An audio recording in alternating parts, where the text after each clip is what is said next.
আজকের একটা জিনিস বানানো হবে, তাই ভাবলাম চলো তোমাদের সাথে শেয়ার করা যাক। ফার্স্ট টাইম করছি। দই বসানো হবে বাড়িতে, অল্প করেই বসানো হবে, মিষ্টি দই। তো দেখা যাক কি হয়, জানি না কেমন হবে। ফার্স্ট টাইম বানাচ্ছি, তো দুধটাকে ভালো করে ফুটিয়ে নিচ্ছি এখন।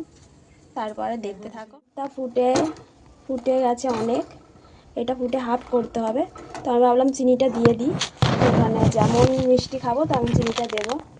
এখানে 5-6 চামচ চিনি দেবো, কারণ যেহেতু এটা মিষ্টি দই বানাচ্ছি, তো সেই জন্য।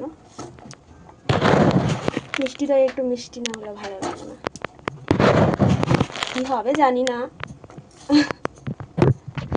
সুন্দর একটা কাঁচের বাটি নিয়ে নিয়েছি।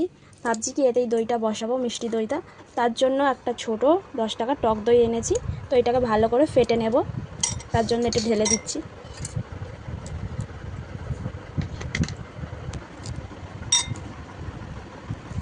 দেখতেই পাচ্ছ, এটা ভালো করে ফেটিয়ে নিতে হবে। এখন ফেটিয়ে নেব। এখন নিয়ে এই যে ফুটিয়ে রাখা যে চিনি দিয়ে ফুটালাম, তোমাদের দেখালাম দুধটা, এইটা হালকা হালকা গরম থাকবে। এখন ঠান্ডা হতে দিয়েছি, দিয়ে এতে ঢেলে দেবো, দিয়ে ফ্রিজে ঢুকিয়ে দেবো আর অপেক্ষায় থাকবো।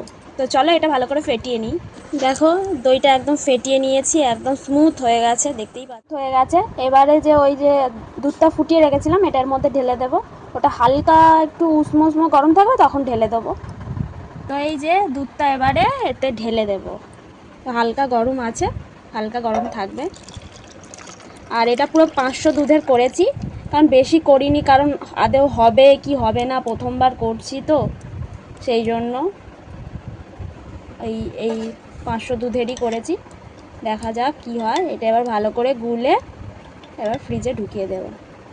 জানি না, খুব ভয় লাগছে কি হবে, কোনো দিন করিনি তো, তাই একটু কনফিউশনে আছি যে কি হবে, হবে তো আদৌ। দেখা যাক কি হয়। দেখো গুলে দিলাম। তো এই যে একদম গুলিয়ে দেওয়া হয়ে গেছে। এই যে তোমাদের সামনেই ঢাকনা দিলাম। চলো এবার ফ্রিজে ঢুকিয়ে দিই, আমাদের যেন ভালোই হয় দইটা।